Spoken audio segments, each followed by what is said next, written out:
जब से हमारे पुराण हैं, तब से हमें सम्मान शब्द का अर्थ सिखाया जा रहा है।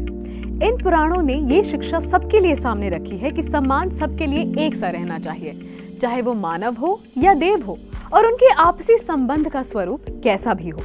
आज की कथा आपको कई सारे पुराणों में अलग अलग तरीके से वर्णित मिलेगी। कहानी है हिंदू धर्म के दो सबसे बड़े देवों के मिलन की और उनसे जन्मे एक महत्वपूर्ण अवतार की। ध्यान दें, जो हमने कहा अवतार जो दो देवों के मिलन से आए, इसमें किसी देवी का उल्लेख नहीं है।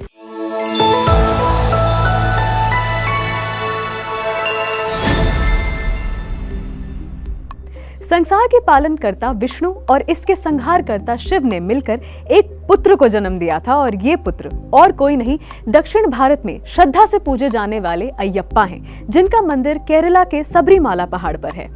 अयप्पा के जन्म से जुड़ी कथा आपको कई सारे अलग अलग ग्रंथों में मिलेगी, जैसे कि भागवत पुराण की दक्षिण संस्करण में, त्रिपुर रहस्य में और ब्रह्मांड पुराण में, जिसे जब आप पढ़ेंगे तो आप भी अचंभित हो जाएंगे।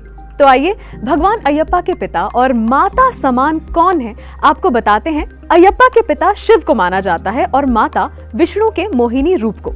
महाभारत के बाल कांड और विष्णु पुराण में आती है कथा विष्णु के मोहिनी रूप की। जब समुद्र मंथन हुआ था, तब देवताओं और दानवों ने मिलकर क्षीर सागर पर मंदराचल पर्वत को रखा और उसके ऊपर वासुकी को रस्सी की तरह लपेटा और मथा था, जिसके कारण कई रत्नों और अन्य सामग्री के साथ विष और अमृत भी निकले थे। ऐसे में विष्णु ने मोहिनी का स्वरूप धरा और उनकी माया से देवताओं को अमृत का एक बड़ा हिस्सा मिला। मगर इसके बाद भी विष्णु ने अपना ये मोहिनी रूप छोड़ा नहीं। उनका मोहिनी बनने का उद्देश्य था राक्षसों का वध।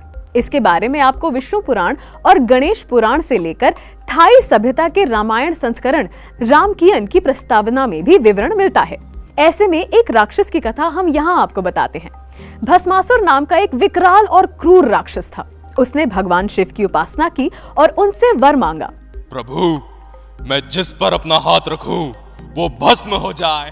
शिव ने उसे ये वरदान दे दिया, मगर वो तो शिव के ही पीछे पड़ गया। शिव वरदान को वापस तो नहीं ले सकते थे, तो वो जाकर छुप गए और विष्णु से सहायता की प्रार्थना की। विष्णु ने उनकी प्रार्थना को स्वीकार किया और मोहिनी का रूप धर के भस्मासुर के सामने आए।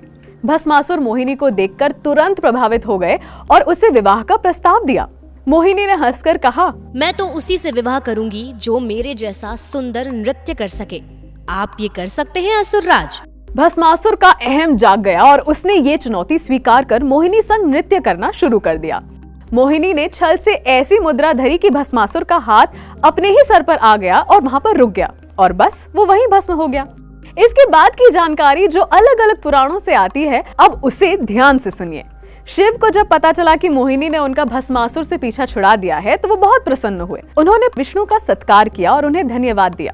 विष्णु के पास स्वयं आने का उनका उद्देश्य एक और भी था। नारद से उन्हें पता चल चुका था कि विष्णु का मोहिनी स्वरूप बहुत सुंदर है, मगर उन्होंने इस बात की परीक्षा करने की ठानी। शिव ने विष्णु से उनका मोहिनी रूप दिखाने को कहा। विष्णु ने उनसे कहा, देव, ये रूप बहुत लुभावना है और मैं नहीं चाहता कि आप इसकी माया में लुप्त हो जाएं। आप अपने आप को नियंत्रित नहीं कर पाएंगे। इस बात पर शिव हंसे और उन्होंने विष्णु को मोहिनी बनने की आज्ञा दी। विष्णु ने उनकी आज्ञा जानकर अपने मोहिनी रूप को धारण कर लिया। ऐसा बताया जाता है कि जैसे ही ये रूप शिव के सामने आया, वो अचंभित रह गए। शिव, जिन्होंने कामदेव को भस्म कर दिया था, अपने संयम को खो बैठे। वो बेकाबू आगे बढ़े और मोहिनी को पकड़ लिया। विष्णु ने उन्हें याद दिलाया कि ये उनका मोहिनी रूप है और शिव इसके छलावे में ना आए, मगर शिव मानते ही न थे। कहीं विष्णु का हाल भी कामदेव की तरह ना हो जाए, इस कारण उन्होंने संयम धरा और बोले, देव, आप मुझे भी फिर अपने अर्धनारीश्वर रूप में स्थान दें। इसी से आपका मन शांत होगा। शिव ने उनकी बात सुनी और इस रूप को हरिहर कहा गया। कहते हैं कि इसी हरिहर के मिलन से एक पुत्र हुआ, हरिहर पुत्र, जिन्हें महाशास्ता का नाम मिला। महाशास्ता यानी जिसका एक छत्र राज होता है। इन्हीं महाशास्ता को दक्षिण भारत में अयप्पा या अय्यनार के नाम से जाना जाता है। सबरीमाला की पहाड़ी पर इनका एक बहुत बड़ा मंदिर है, जहां भक्त आज भी जाकर श्रद्धा से सर झुकाते हैं।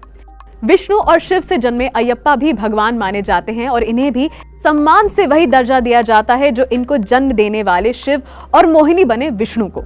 इससे ये तो बिल्कुल साफ है, हर लिंग का सम्मान करना हमारे धर्म का एक महत्वपूर्ण सार है, और इसके लिए संबंध में आए जोड़े के बीच का लिंग भी कोई भूमिका नहीं निभाता।